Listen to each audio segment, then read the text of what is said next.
Live from Fox 39, WQRF-TV Rockford, and your home team. Eyewitness News at 9 starts now. Rockford neighborhoods are getting some improvements. The city brings back an initiative that will start this week. The last day of Law Enforcement Week is spent talking to officers themselves. One lieutenant shares his favorite part of the event. And a fundraiser for local athletes has another purpose: how important this showcase is for their friends and family. Good evening, I'm Taylor Castro. Thanks for joining us tonight.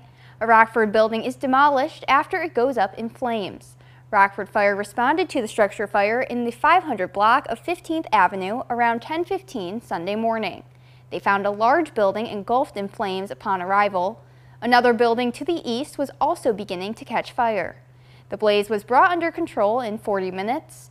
The commercial structure was not occupied. It was also marked as a hazardous building due to structural damage. The building was demolished for safety issues. Rockford's Neighborhood Improvement Initiative is back. This year there will be 5 different days, with each one dedicated to a neighborhood. City employees and volunteers will be out helping make physical improvements like patching potholes, trimming trees, and picking up garbage and debris. City staff will also be going door to door to let residents know about different resources and services that are available. We'll have our fire department going out and putting up smoke detectors. You will also have our police department going out and, if residents request, doing safety checks of their home and providing them additional resources and information. And we're really excited. We told the residents last year that we're not just coming out there once, and it's not just this workday. We're going to continue to invest in these neighborhoods. Each day will end with a block party for the community. The first cleanup will be Thursday in the neighborhood around Lewis Lemon Elementary School. The community came out for the final day of Law Enforcement Week to interact with officers themselves. Different agencies were at the Cherryvale Mall with information and displays. The Northern Illinois Multi-Jurisdictional Honor Guard has a wall with the names of officers in the area who were killed in the line of duty. For one officer, it's an important part of the event. I've actually been able to identify throughout the years of doing this surviving family members that we never knew existed or that were out there, and they would come up to me and talk to me at our booth over here, and they would tell me who they are, and it's heartfelt, it's heartwarming, it's surreal. This was the 43rd Northern Illinois Police Memorial Week.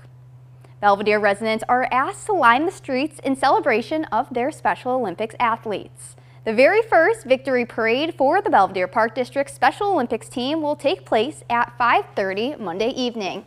Residents can line Pearl Street and West 1st Street to cheer on the team. The parade will kick off from Pacemaker Countryside Market and travel to the Boone County Community Complex.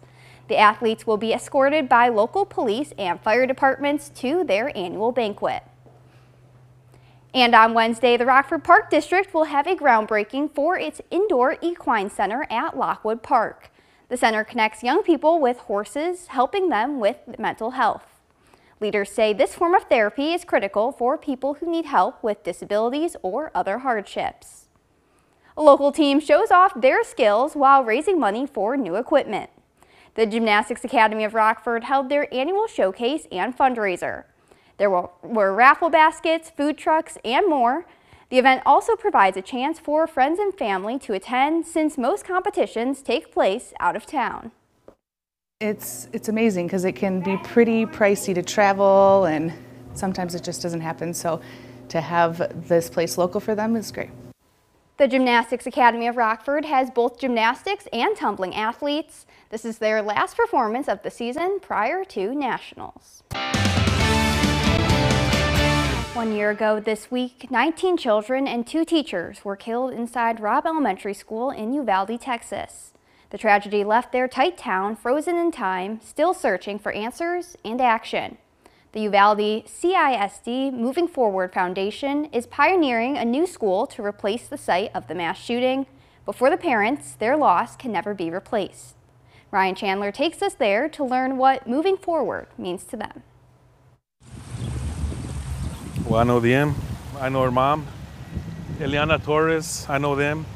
Tess Mata, I know her mom, Veronica, and I've known them for everything. Lalo Diaz is first a neighbor. I know her twin sister and her husband real good. But on May 24th, he was the county coroner, the first to identify his friends' bodies inside their 4th grade classroom. The pictures that you see of Rob's school, when you're looking at the hallway and you're seeing those clean floors, green walls, to me, I just see red. 1 year later, boards seal those rooms, and grass grows under silent swing sets. And Uvalde is turning those scenes of horror into a vision of hope. A new school for the future, a state-of-the-art campus with students and safety top of mind. It pops with color and energy for our children. The center supported by a grand oak tree, 2 large limbs for teachers Irma Garcia and Ava Morales, and 19 more for their students. If we can think it, we can build it. So just let's do it. Let's do it. We got one chance to do it right, and that's what we wanted to make sure that it was done right. The remains of Robb Elementary will soon be gone, but for the loved ones of the 21 people who died inside, their memories never will be. For Uvalde, moving forward means preserving their past while protecting our future. I know that we need a new school, and the children of Uvalde, they deserve that, but it'll be a painful reminder when it goes up, because this beautiful school is because of murdered children. Moving forward, impossible for parents like Kim and Felix. There's no moving forward without our loved ones. For the community, I guess it's their attempt to move forward while still remembering our loved ones. And I hope that they do right by us. Like the tattoo on Kim's arm, enshrining the love letter her daughter Lexi painted. I like being reminded of how she saw me and her in our relationship. Parents hope the new school is a permanent monument to the love they lost. Shouldn't be moving on and leaving our children behind, though, leaving the deceased behind. You should be taking them with you, and taking them with you is change. And that's what we should be doing, not just in the state, but in this country. That was Ryan Chandler reporting.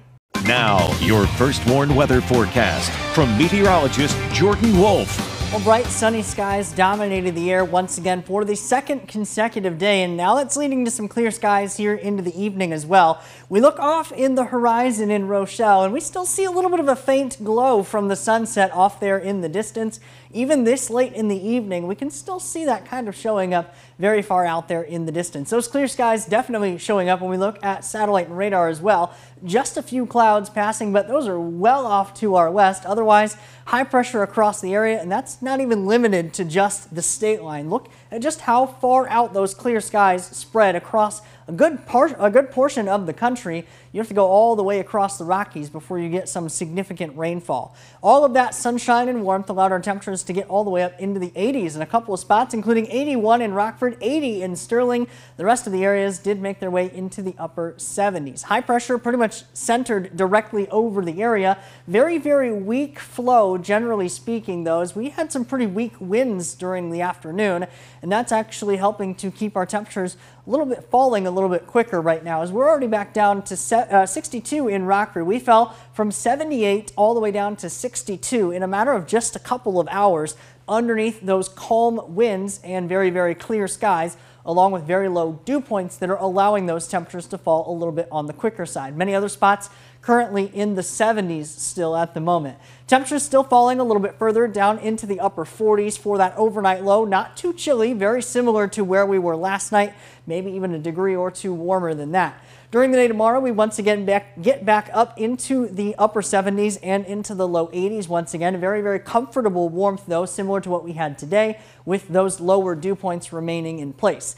That warmth does stick with us a little bit longer into the week as well, as we're getting up to 80 tomorrow, 83 for Tuesday, well above normal for this time of year. But as we can see, that temperature change does come in as a cold front comes in early into the day on Wednesday, keeping the high temperatures, at least for the back portion of the week, a little bit on the cooler side, just a touch below normal as we get into Wednesday and Thursday. That cold front comes in and also brings our dew points down and our humidity values down along with it.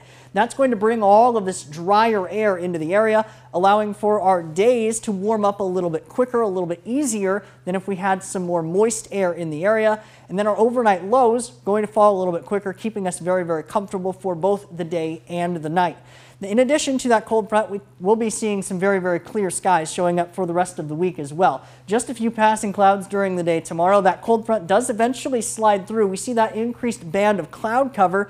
Not going to bring any precipitation except maybe, just maybe a spotted shower or two, but otherwise that is the only rain chance that we have for the entire week. And we actually look at that potential rain accumulation, and we're going to be sitting in the middle of kind of a little bit of a hole with no rain going to fall anywhere near the area, at least in the short term, possibly even going into the next week or so. That warmer weather also sticks with us just a little bit longer. The Climate Prediction Center is favoring above normal temperatures as we get into the back portion of the month of May, and even going into the first couple of days of June, it looks like we should be continuing to see those above normal temperatures.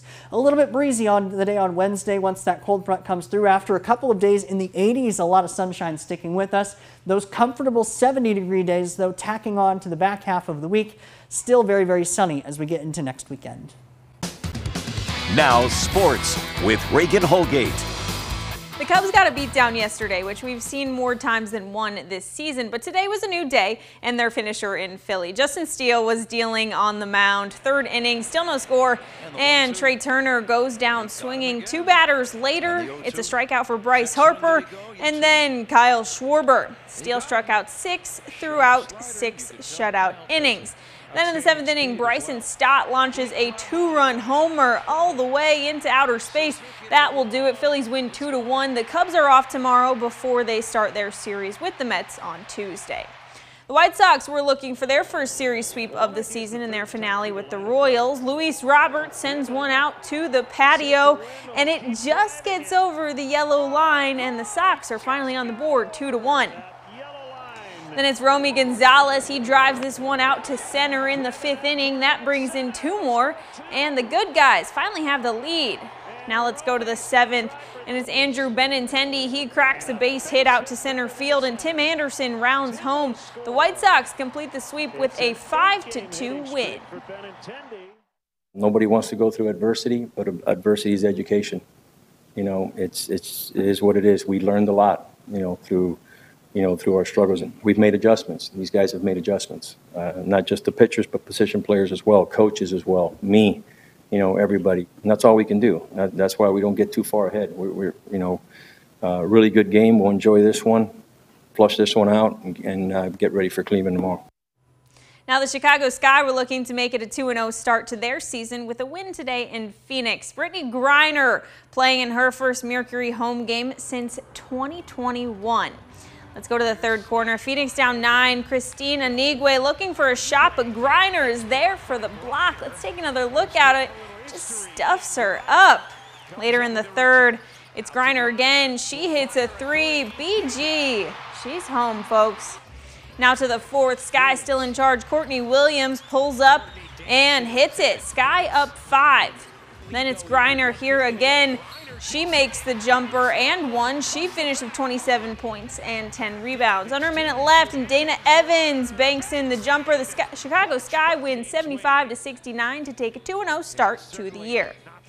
Now, with the stacked leaderboard coming into the final round, there were so many ways this year's PGA Championship could end. Could Brooks finally get back on top? Would Scottie Scheffler add another major to his resume, or would Viktor Hovland add his first? Well, Brooksy had a 1-shot lead coming into this championship Sunday, and he wouldn't let go of it this time. He let the Masters slip away. He said he played not to lose, but this weekend he played to win. On the 4th here, Koepka buries another birdie putt, and that puts him at 9 under. Koepka will do the same on the par 4 10th. He sticks his approach shot in close there and gets himself a 2-shot lead. Then we'll go to the 18th. Koepka looking to close it out, and he will do just that with a tap-in par. Brooks Koepka is back on top. He wins the PGA Championship for the 3rd time with a final round 67, his 5th major championship and 1st since 2019. It's a huge thing for Liv, but at the same time, I'm out here competing as an individual at the PGA Championship, so I'm just happy to take this home for the 3rd time. Not only is Brooksy back, but there's a new kid on the block, and you've got to watch this one. Michael Block here on the par 3 15th. The fairy tale story just keeps getting better. A slam dunk for a hole-in-one, a final round with Rory McIlroy, and then just to top it off, he adds an ace there as well. The PGA Club professional from California captured the hearts of everyone in Rochester and around the country this week. He's one out of 20 club professionals that qualified, and with his tied 15 finish today, we will get to see him again next year at the PGA Championship at Valhalla as the block party continues. Now, 2 former Boylan golfers teed it up this weekend in South Carolina at KAWAH Island. TJ Baker and Danny Gorman competed in the USGA Amateur 4-Ball Championship. The first 2 rounds are stroke play. The final 2 are match play. Baker and Gorman currently sit at 7 under, and the cut line is 8 under. The results won't be official until after a playoff tomorrow morning, but the boys will most likely miss the cut. We had an absolutely beautiful weekend here in the state line. What a great 7-day forecast. Yeah, and it just gets better from here, it seems, with temperatures rising back up into the 80s. We already hit the 80-degree mark today. A couple more of those that we are going to string on top of that. The first one, interactive radar from Rockford Auto Glass and More, showing off those clear skies out there, not a cloud in the sky to worry about. Temperatures, though, tonight falling down into the upper 40s, just a little bit cooler than where we have been for the last couple of nights. Actually very similar to that, but we're back into the 80s for the day tomorrow. And then on Tuesday, cold front comes through Wednesday, a little bit cooler as we get in the back half of the week, but very comfortable, lots of sunshine all the way through next weekend. Great. Thanks, Jordan. Thank you for joining us.